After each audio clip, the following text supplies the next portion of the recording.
ओम नमः शिवाय। नमस्ते। राहु केतु का ट्रांजिट होने जा रहा है 22 सितंबर 2020 को।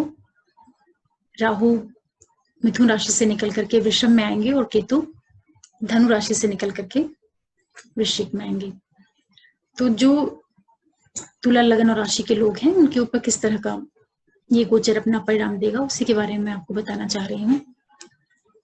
सबसे पहले मैं आपको ये बता दूं कि ये जो राहु केतु का ट्रांजिट है ये 22 सितंबर 2020 से लेकर के 11 अप्रैल 2022 तक रहेगा, 18 महीनों के लिए। तो ये आपके लिए किस तरह का रिजल्ट लेके आएगा, इसके लिए सबसे पहले आपको ये देखना पड़ेगा कि जो आपकी हॉरोस्कोप है वहां पे राहु केतु की क्या प्लेसमेंट है, वो किन भाव में बैठे हैं, किसकी राशि में बैठे हैं और किन ग्रहों के साथ में बैठे हैं, कौन से ग्रहों की उनके ऊपर दृष्टि है। क्योंकि राहु केतु का जो रिजल्ट देने का तरीका होता है ये बहुत ही अलग ढंग से होता है। ये कई चीजों को लेकर के चलते हैं। अगर अकेले बैठे हैं तब तो फिर भी ठीक है, लेकिन किस राशि में है उसका भी विशेष रूप से इसके ऊपर परिणाम के ऊपर असर आता है। साथ ही साथ इसका परिणाम आपको तभी मिलेगा जब आपकी महादशांतर या प्रत्यंतर में कहीं राहु केतु की डिबे आ रहे हो, तब आपको विशेष रूप से इसका परिणाम मिलेगा। अदरवाइज आपको 5-10 या मैक्सिमम 15% इस गोचर का परिणाम देखने को मिलेगा। तो तुला जो लगन है और राशि है, इनके लिए जो ये गोचर होगा कि आपके अष्टम और द्वितीय 8th और 2nd एक्सिस पे राहु केतु का ट्रांजिट होगा। और दूसरा क्या है कि वृषभ राशि में होगा, तो वृषभ के जो लॉर्ड शुक्र हैं उनके साथ में राहु की काफी अच्छी ट्यूनिंग रहती है, तो यहाँ पे परिणाम देने में भी विशेष रूप से सक्षम होते हैं। और केतु जो है द्वितीय स्थान पे रहेंगे जहाँ पे वृश्चिक की राशि रहेगी, तो यहाँ पे जब इन लोगों का परिणाम देने का तरीका होगा तुला लगन और राशि वालों के लिए, तो ये क्या रिजल्ट लेके आएंगे ये मैं आपको बताने जा रही हूँ। तो देखिए, जब आपके राहु वृषभ में आएंगे अष्टम स्थान में, तो 8वां स्थान जो है ये हमारे अचानक वाली घटनाओं का है, आकस्मिक घटनाओं का है, अकल्ट का है, रिसर्च का है, तकलीफों का भी है, ये अध्यात्म का भी है, और विदेश से भी कहीं डायरेक्टली संबंध जोड़ने का काम करता है। तो ये सारी चीजें आपके इस पेज में उभर के आ सकती हैं। और यहाँ पे जब राहु आएंगे तो सबसे पहले ये मृगशिरा के 2 चरण से निकलेंगे। जब ये मृगशिरा के 2 चरणों से निकलेंगे तो ये आपके मंगल वाली राशियों को एक्टिवेट करेंगे। तो आपके हॉरोस्कोप में ये आप सप्तम स्थान को और आपके द्वितीय स्थान को भी ये प्रभावित करेंगे। तो इस पीरियड में आपको अपने लाइफ पार्टनर, बिजनेस पार्टनर, जो आपका कुटुंब स्थान है, जो आपके परिवार का कुटुंब है, जो आपकी इनकम है, जो आपका फाइनेंस है, धन भाव, उसको भी एक्टिवेट करेंगे। तो उस ओर से भी कुछ चीजें आपको देखने को मिल सकती हैं इस पीरियड में। और साथ ही साथ ये आपके हॉरोस्कोप में मंगल जिस जगह पे बैठा होगा उस भाव से संबंधित परिणाम भी देखने को मिलेंगे। कहने का मतलब ये है कि जब राहु मृगशिरा से होके गुजरेंगे मृगशिरा के 2 चरणों से, तो एक तो ये आपको 8वें भाव का, 7वें का, द्वितीय का, और जहां मंगल आपके हॉरोस्कोप में बैठे होंगे इतने भाव का तो ये आपको परिणाम दिखाएंगे। इसके बाद फिर ये रोहिणी के 4 चरणों से होकर के गुजरेंगे वृषभ में, तो ये आपके 10th हाउस पे एक्टिवेट करेंगे।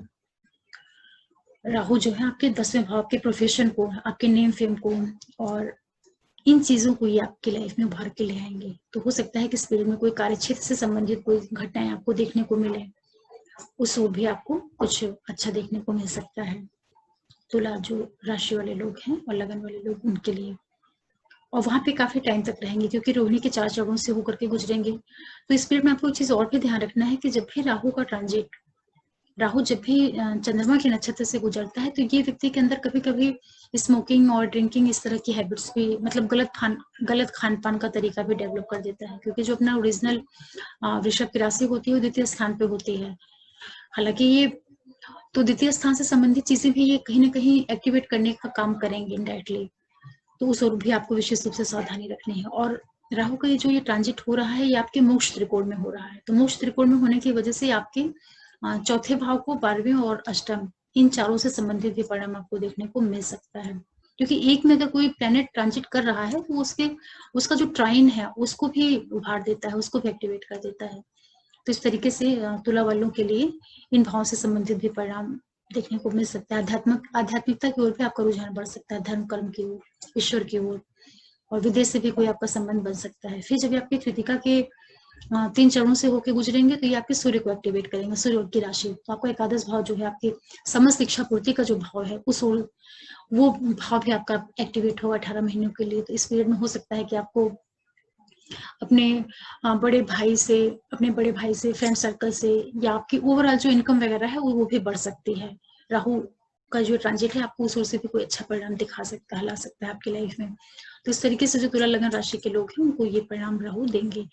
और उधर जब केतु धनु से निकल करके वृश्चिक में आएंगे, तो वृश्चिक जो है जल तत्व राशि है, तो और धनु क्या है, अग्नि तत्व राशि, अग्नि तत्व ग्रह है।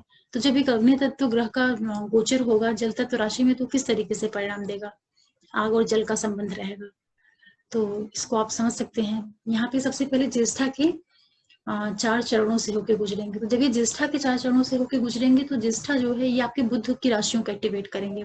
तो ये वापस आपके केतु क्या करेंगे, द्वितीय भाव में बैठ करके, वृश्चिक की राशि में बैठ करके आपके 9th हाउस को 12th हाउस को एक्टिवेट करेंगे, ज्येष्ठा के चरणों से गुजरेंगे। और साथ में आपकी पत्रिका में जहां बुध बैठा होगा वो भाव भी एक्टिवेट हो जाएगा। तो इस पीरियड में आपको अपने हायर एजुकेशन से संबंधित, पिता से संबंधित, धर्म, कर्म, लॉन्ग डिस्टेंस के जो ट्रेवल वगैरह है, पब्लिकेशन वगैरह है, ये सारी चीजें आपको देखने को मिल सकती है। इस ओर से कोई परिणाम मिल सकता है, शुभ परिणाम मिल सकता है, क्योंकि केतु जो है धर्म का कारक है और 9th हाउस जो है वो भी धर्म त्रिकोण है। तो जब उसको एक्टिवेट करेगा तो चीजें आपकी शुभता लिए हुए होंगी।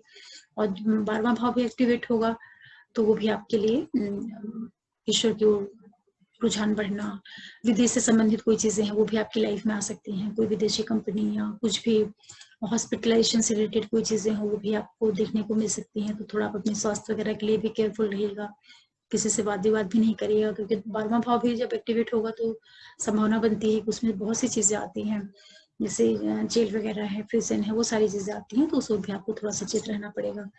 इसके बाद जब ये अनुराधा के 4 चरणों से होकर के गुजरेंगे केतु, तो ये आपके शनि वाले भाव को प्रभावित कर देंगे। तो आपका जो चतुर्थ स्थान है और पंचम ये भी एक्टिवेट हो जाएगा। साथ में आपका सैटर्न जहां बैठा होगा हॉरोस्कोप में उस भाव का भी परिणाम देखने को मिलेगा। तो इस पीरियड में आपको प्रॉपर्टी से रिलेटेड चीजें, अपनी माता से, भूमि से, वाहन से, व्हीकल वगैरह, साथ में जो आपके एजुकेशन है, आपके संतान है, आपके प्रेम संबंध है, और जो आपकी छोटी मोटी अचानक से होने वाली इनकम है, जो शेयर के थ्रू या लॉटरी, शेयर, सट्टा, इस टाइप की जो आकस्मिकता वाली चीजें हैं, उस तरफ से भी कोई आपको रिजल्ट लाके दिखा सकते हैं। और इसके बाद जब ये विशाखा के एक चरण से होकर के गुजरेंगे केतु, तो ये आपके तुला लगन वालों के लिए ये आपके तृतीय भाव और छठवें भाव को एक्टिवेट कर देंगे।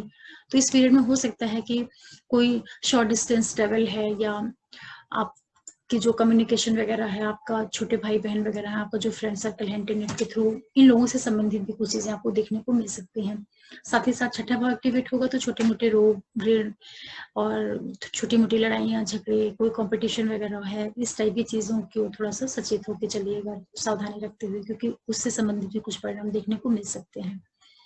अब ये इस तरीके से केतु अपना परिणाम देंगे। लेकिन ये जो सारे परिणाम आते हैं ये बिल्कुल हूबहू आप उनको उसी तरह नहीं लीजिए, क्योंकि आपके जो हॉरोस्कोप है ये तो ट्रांजिट का रिजल्ट होता है।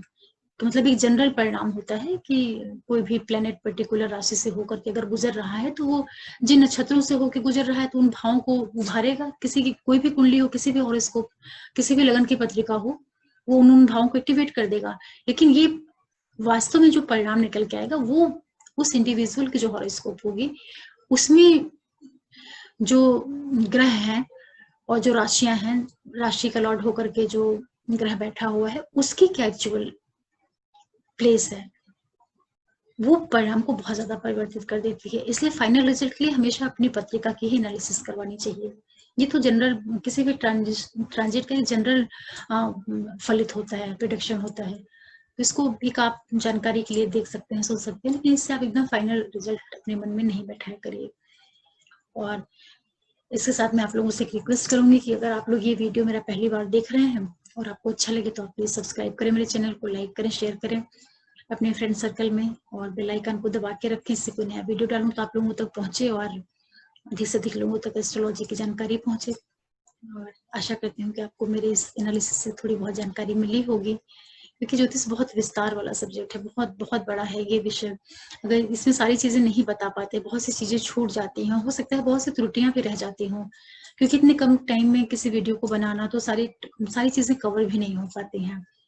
इसलिए हो सकता है कि कुछ चीजें छूट भी गई हों। फिर आशा करती हूँ कि आप लोग मेरे नेक्स्ट वीडियो के लिए भी देखेंगे कि क्या मैं लेके आने वाली हूँ। बस अब मेरी आपसे रिक्वेस्ट भी रहेगी कि आप उसको देखिए जो भी मैं लेके आती हूँ नए नए टॉपिक्स पे। और साथ में आप लोगों को इस राहु केतु ट्रांजिट के लिए आपको बहुत ढेर सारी शुभकामनाएं विशेष देती हूँ कि ट्रांजिट ईश्वर आपकी लाइफ में name, fame, success, progress, money, prosperity सारी चीजें ला के दे। आगे मैं फिर आप लोगों से मिलती हूँ। ओम नमः शिवाय, नमस्ते।